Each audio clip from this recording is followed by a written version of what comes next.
Hürmetli vatandaş, bugünkü leksiyalarımızı başlayımız. Leksiyada gajroz Washington'dan sözdeyimiz. Bugünkü islağı 2022 yıl 7. ayının 12. günü. Vatandaş. Bugün sizler yetkizdiğin leksiyalarımız biz yetkala kadar değil. Mesela hazır Bali, Hindinezya'nın Bali aralada ötküzülgen 20 devlet taşkı işler ministerlerinin yığınında Amerika Koşmuş Ştatları bilen Cungo'nun Koşmuş Ştatlarının devlet işler katibi Antony Blinken Cungo'nun taşkı işler ministeri Wang Yi bilen söhbetleşkende bu doğru 3 kıtım, 3 parça makale geldi, yaka haber geldi. Bir-birliğe tazı oxşamaydı, tafsilat. Bunun birincisini tünügün sizlerge sözlep bulduk. Bugün de ikincisini sözleyimiz. Bunun münasebetlik. Ondan keyin onda vaziyette etadigan bolsak hem haber tarixsiz sözleydigan bolsak Tayvan'dan muavin prezidenti Lai Ching-de Yaponiya Tokyo'ga kelip sabiq vazir Shinzo Abe suiqasdga uchrab vafot bo'lgan Shinzo Abe'ning vafotiga ta'ziya bildirdi. Bu bir taraf.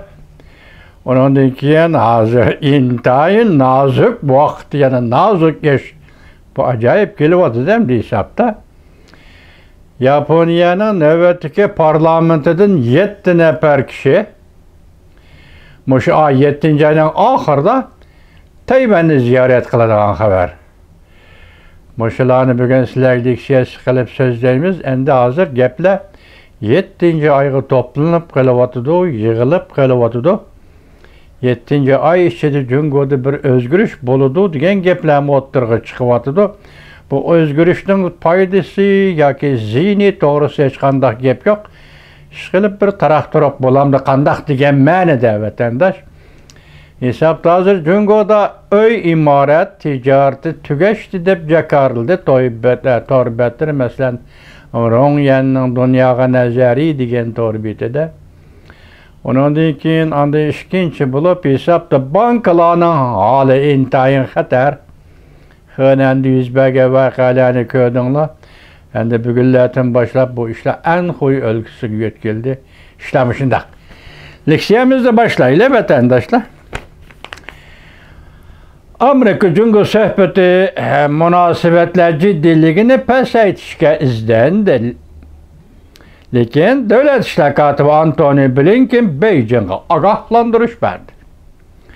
Mavzulu haber 7. ayının 9. gün Wenwei torbetida e'lon qilindi. Haber mundaq başlandı. Kechikib qolganligi biz Shinzo Abe to'g'risida xabarlarni berdik. Bu xabar shu vaqt qilib qolgan xabarlarni tashlab qo'yishga men bunga chidamayman. Sababi buningda Uyg'uriston masalasi, Şinjan masalasi degan gaplar bor.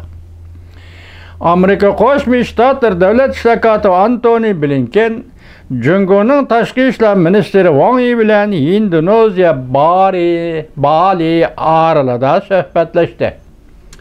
Buni Xitoycha Bali deydigan shundan qaraganda bu o'z ismi bilan Bali deyilamdi bu orol. Bu ikki nafar ikki davlatning yuqori darajali amaldorlari 5 saat suhbat o'tkazib, ikki davlat o'rtasida o'zliksiz o'rlayotgan jiddiy munosabatlar vaziyatini pasaytishga izlandi. Suhbatdan keyin ikki taraf suhbat qurilish xarakterlik bo'ldi deyishdi. Lekin davlat ishlar katibi Antony Blinken yanala Beijing'ga Rossiyaga qaratgan meydan meselesida betaraf turishga bo'lmaydi deb ko'rsatib, Beijingning Tayvanga har kuni degidek ig'vogarchilik qilishlariga ogohlantirish berdi. Bu ikki nafar diplomat suhbati oxirlashgandan keyin davlat ishlar katibi Antony Blinken mundaq ko'rsatdi. Gerçi Amerika Cungo münasebeti intayin murakkab bo'lsa-mu, lekin davlat ishlar katibi suhbatni ochiq oshkora qurilish xarakterlik suhbat bo'ldi deb tasvirladi. Davlat ishlar katibi Antony Blinken mundaq ko'rsatdi. Beijingning Tayvanga kun sayin ig'vogarchilik qilayotganligi va Tayvan bo'g'ozining muqimligini qo'g'dashdan muqimligi to'g'risida to'xtalib, minister Wang Yiga Amerikaning qattiq diqqat qilayotganligini, bu ishga Amerikaning qattiq diqqat qilayotganligini bildirdi. Suhbat jarayonida davlat ishlar katibi Antony Blinken yana Beijingga Hong Kongning erkinligi, Uyg'uristonda majburiy emgak, Tibet meselesi, yana mustamlik Uyg'uristonda yo'lga qo'yilayotgan irqiy qirg'inchilik meselesiga Amerika Qo'shma Shtatlarining davomli qattiq diqqat qilayotganligini bildirdi. Davlat ishlar katibi Antony Blinken yana mundaq ko'rsatdi.